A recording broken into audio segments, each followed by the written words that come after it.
Assalamualaikum warahmatullahi wabarakatuh. Alhamdulillahi wa kafa. Wassalatu wassalamu ala rasulillahil mustafa wa ala alihi wa sahbihi wa mawaffa. Asyhadu an la ilaha illallah wahdahu la syarikalah wa asyhadu anna Muhammadan abduhu wa rasuluh la nabiyya ba'dah.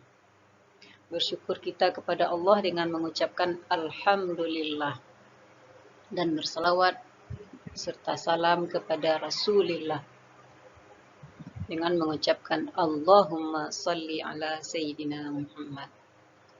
Baiklah, pada kesempatan ini Ibu Leni kembali menjelaskan pembelajaran pendidikan agama Islam dan budi pekerti kelas 3 SD pelajaran 4. Yaitu hidup tenang dengan berperilaku terpuji. Ada banyak perilaku terpuji yang telah Rasulullah contohkan di dalam kehidupannya sehari-hari. Untuk pembelajaran kita hari ini, perilaku terpuji yang harus kita miliki adalah pertama, tanggung jawab, yang kedua, tawadhu.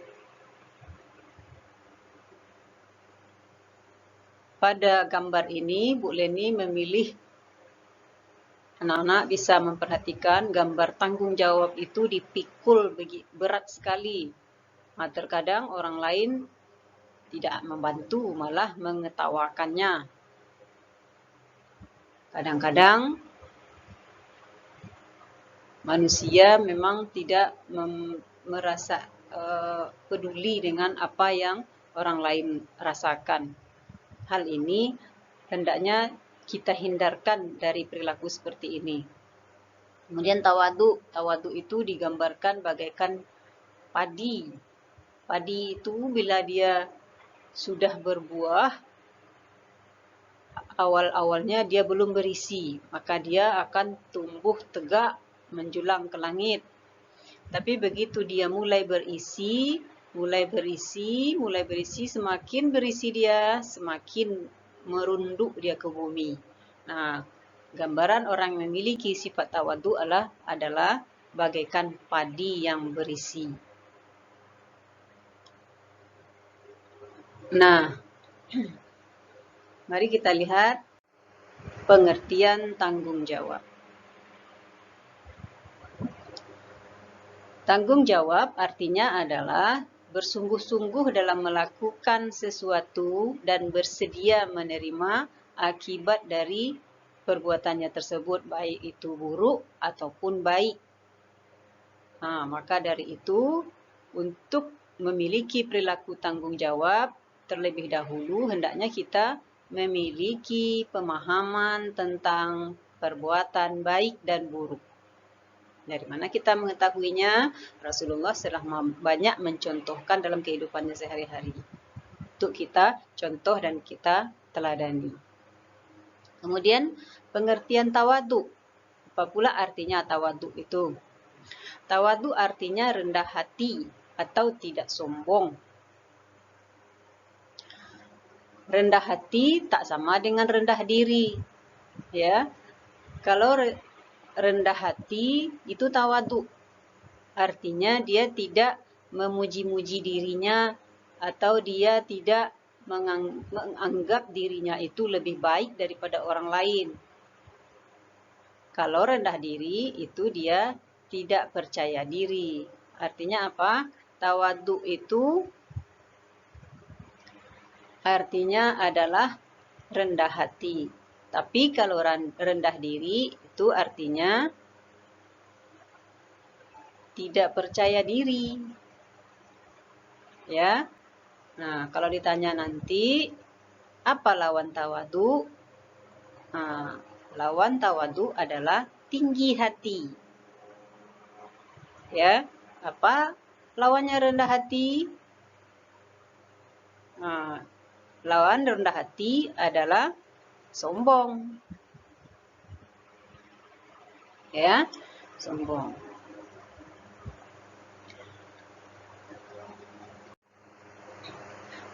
Rasulullah telah menjelaskan bahwa di dalam hadis ini yang diriwayatkan oleh Bukhari, Rasulullah bersabda yang isinya kullukum ra'in wa kullukum mas'ulun an ra'iyatihi.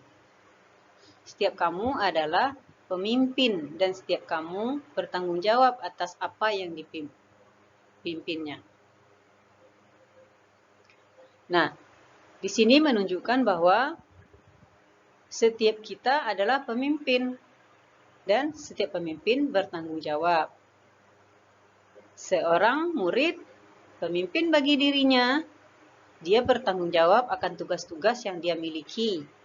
Seorang kepala keluarga, pemimpin bagi keluarganya, dia bertanggung jawab terhadap ahli keluarganya dan nanti akan dibertanggung jawab dan ditanya pertanggungjawabannya itu dilaksanakan atau diabaikan. Di hadis lain Rasulullah bersabda, hadis dari Abu Hurairah radhiyallahu anhu, dari Nabi Shallallahu Alaihi Wasallam bersabda, tidaklah Allah mengutus seorang nabi melainkan menggembalakan kambing. Para sahabat bertanya, termasuk engkau ya Rasulullah? Maka beliau menjawab, ya, aku juga menggembalakannya dengan upah beberapa kirot atau keping dinar milik penduduk Mekah. Hadis riwayat Bukhari. Nah, Rasulullah juga dari kecil itu sudah menjadi orang yang bertanggung jawab. Beliau bekerja kepada penduduk Mekah untuk membantu meringankan kepada biaya hidup paman beliau, yaitu Abu Thalib. Ya, beliau sebagaimana kita ketahui, Rasulullah telah meninggal ayahnya ketika Rasulullah belum lahir. Lalu di usia 6 tahun Rasulullah meninggal pula ibunya. Kemudian menurut kebiasaan Rasulullah di tanah Arab waktu itu, Rasulullah diasuh oleh kakeknya. Ternyata kakeknya juga hanya selama 2 tahun mengasuh Rasulullah, meninggal juga.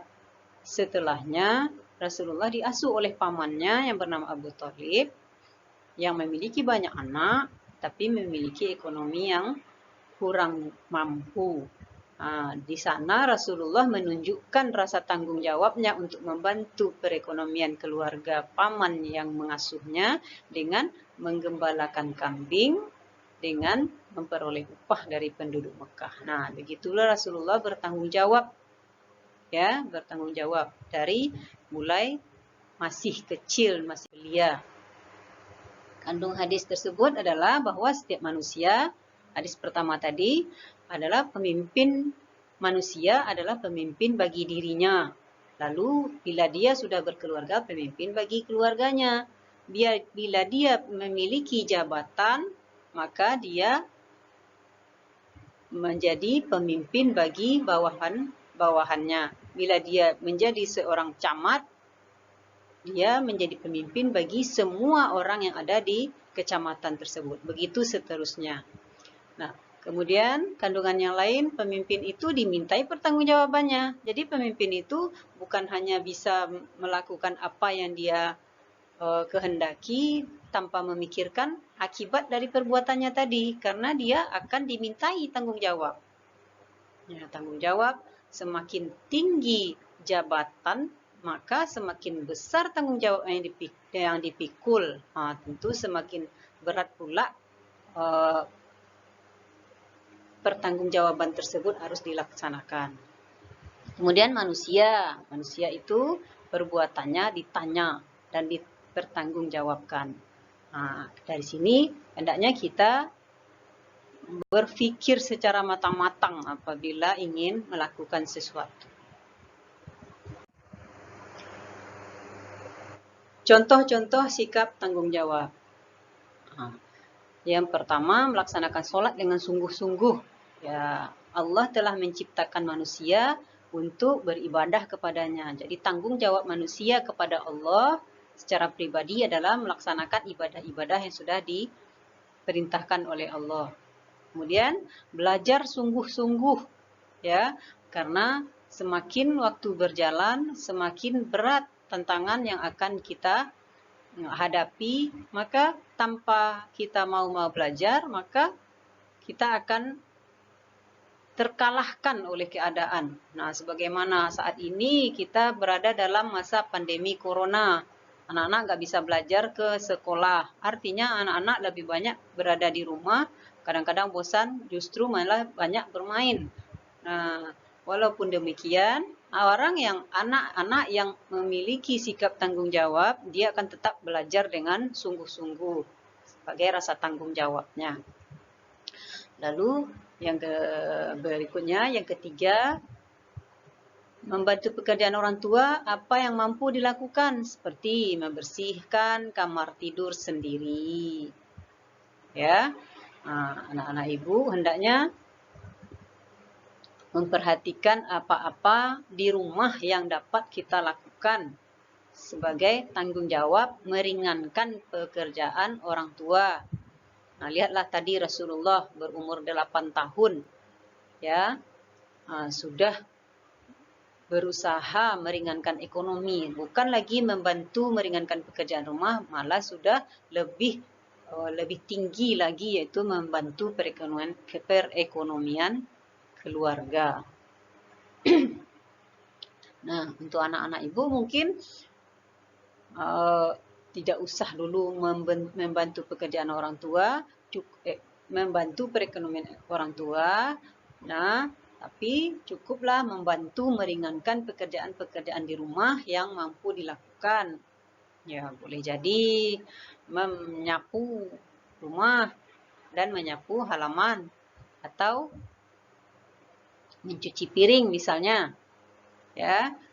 Nah,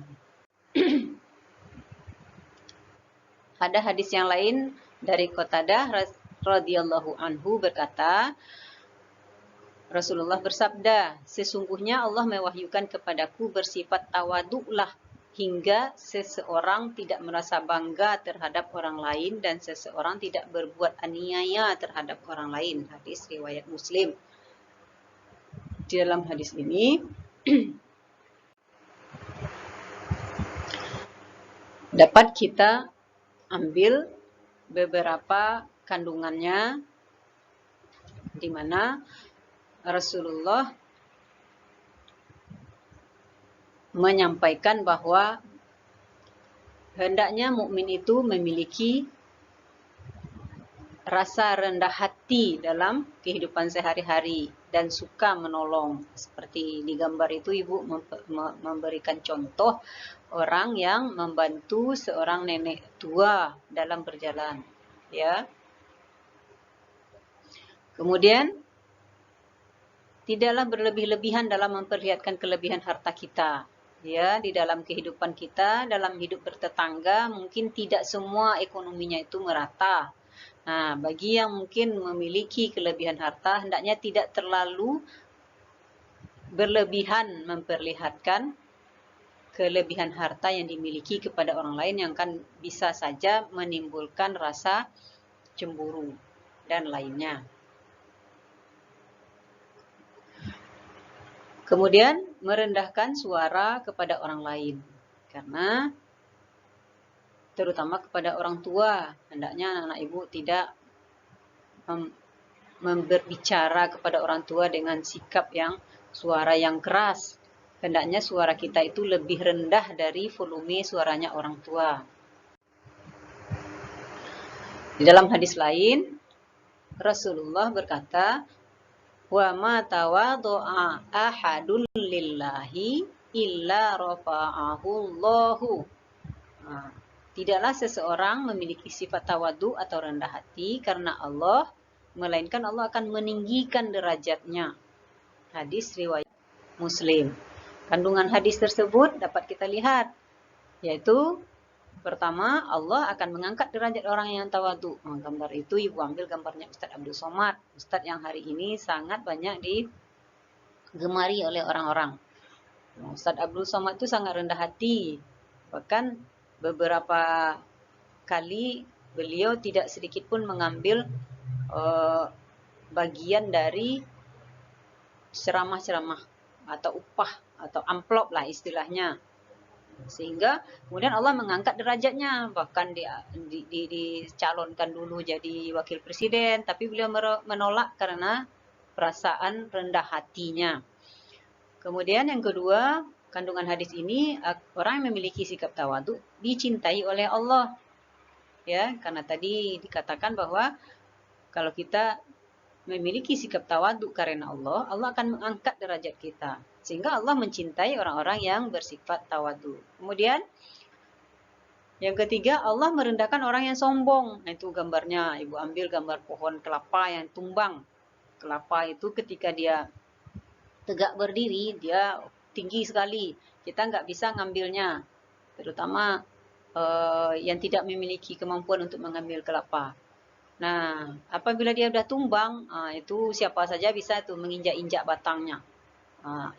Diibaratkan sebagai orang yang sombong, tadinya tegak berdiri, tak semua orang dapat menjangkau buahnya. Ketika dia tumbang, kodok pun bisa nginjak-nginjak badan dia. Gitulah kira-kira ya. Kemudian yang terakhir, dibenci oleh Allah dan dibenci oleh sesama manusia. Ya, orang tidak ada yang senang pada orang yang sombong. Nah, demikianlah pembelajaran kita. Setelah pembelajaran ini, hendaknya anak-anak ibu memiliki rasa dan sikap bertanggung jawab dalam kehidupan sehari-hari dan memiliki sikap rendah hati atau tawadhu sehingga kita tidak masuk ke dalam kategori orang-orang yang dibenci oleh Allah, orang-orang yang dibenci oleh sesama manusia. Sikap tawadhu cerminan dari iman. Sikap tanggung jawab cerminan dari iman. Sehingga semua yang kita lakukan adalah bernilai ibadah di sisi Allah Subhanahu wa ta'ala. Akhirul kalam. Wabillahi taufiq wal hidayah. Assalamualaikum warahmatullahi wabarakatuh.